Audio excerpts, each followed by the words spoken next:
حضرتك اتأخرت ليه النهارده في التصويت؟ البعض افتكر ان حضرتك مش جاي. وايه؟ البعض افتكر ان حضرتك مش جاي النهارده. ليه؟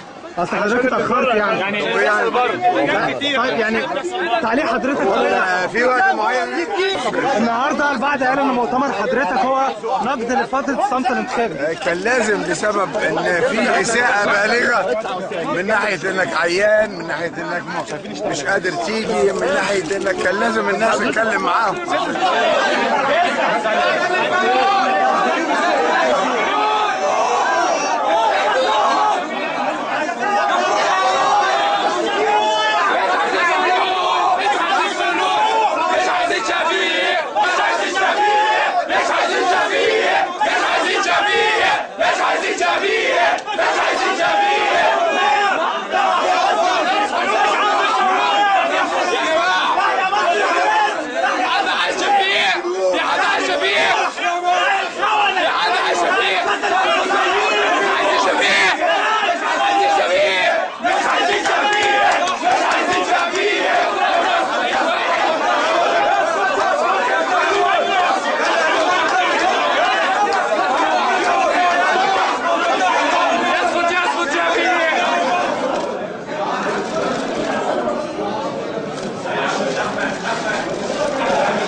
ساتفريق هنا بعد اذن